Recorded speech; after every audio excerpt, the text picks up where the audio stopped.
आज ही क्यों नहीं।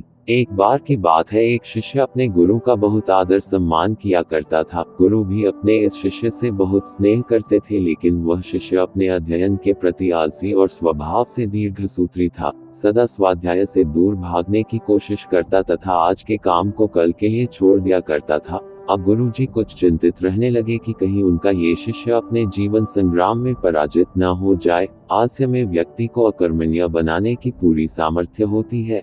ऐसा व्यक्ति बिना परिश्रम के ही फलोपभोग की कामना करता है। वह शीघ्र निर्णय नहीं ले सकता और यदि ले भी लेता है तो उसे कार्यान्वित नहीं कर पाता। यहाँ तक कि वह अपने पर्यावरण के प्रति भी सजग नहीं रहता है और न भाग्य द्वारा प्रदत्त सुअवसरों का लाभ उठाने की कला में ही प्रवीण हो पाता है। उन्होंने मन ही मन अपने शिष्य के कल्याण के लिए एक योजना बनाई। एक दिन एक काले पत्थर का एक टुकड़ा उसके हाथ में देते हुए गुरुजी ने कहा, मैं तुम्हें ये जादुई पत्थर का टुकड़ा 2 दिन के लिए देकर कहीं दूसरे गांव जा रहा हूँ। जिस भी लोहे की वस्तु को तुम इससे स्पर्श करोगे वह स्वर्ण में परिवर्तित हो जाएगी, पर याद रहे कि दूसरे दिन सूर्यास्त के पश्चात मैं इसे तुमसे वापस ले लूंगा।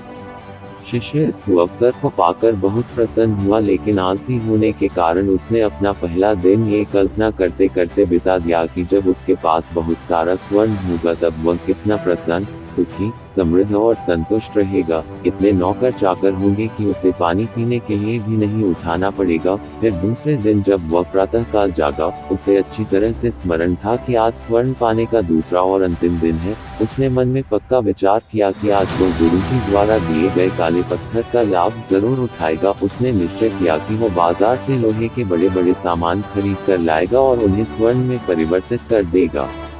दिन बीतता गया, पर वह इसी सोच में बैठा रहा कि अभी तो बहुत समय है, कभी भी बाजार जाकर सामान लेता आएगा। उसने सोचा कि अब तो दोपहर का भोजन करने के पश्चात ही सामान लेने निकलूंगा, परंतु भोजन करने के बाद उसे विश्राम करने की आदत थी और उसने बजाय उठ के मेहनत करने की थोड़ी देर आराम करना उचित समझा। पर आलस्य से परिपूर्ण उसका शरीर नींद की गहराइयों में खो गया और जब वह उठा तो सूर्यास्त होने को था। अब वह जल्दी जल्दी बाजार की तरफ भागने लगा, पर रास्ते में ही उसे गुरुजी मिल गए। उनको देखते ही वह उनके चरणों पर गिरकर उस जादुई पत्थर को एक दिन और अपने पास रखने के लिए याचना करने लगा, लेकिन गुरुजी नहीं माने और उस शिष्य का धनी होने का सपना चूर चूर हो गया। पर इस घटना की वजह से शिष्य को एक बहुत बड़ी सीख मिल गई। उसे अपने आलस्य पर पछतावा होने लगा। वह समझ गया कि आलस्य उसके जीवन के लिए अभिशाप है और उसने प्रण किया कि अब वो कभी भी काम से जी नहीं चुराएगा और एक कर्मठ, सजग और सक्रिय व्यक्ति बनकर दिखाएगा। Moral of the story. दोस्तों, जीवन में हर किसी को एक से बढ़कर एक अवसर मिलते हैं, पर कई लोग इन्हें बस अपने आलस्य के कारण गंवा देते हैं। इसलिए मैं यही कहना चाहता हूं कि यदि आप सफल, सुखी, भाग्यशाली, धनी अथवा महान बनना चाहते हैं तो आलस्य और दीर्घसूत्रता को त्याग कर अपने अंदर विवेक, कष्ट साध्य श्रम और सतत जागरूकता जैसे गुणों को विकसित कीजिए। और जब कभी आपके मन में किसी आवश्यक काम को टालने का विचार आए तो स्वयं से एक प्रश्न कीजिए, आज ही क्यों नहीं।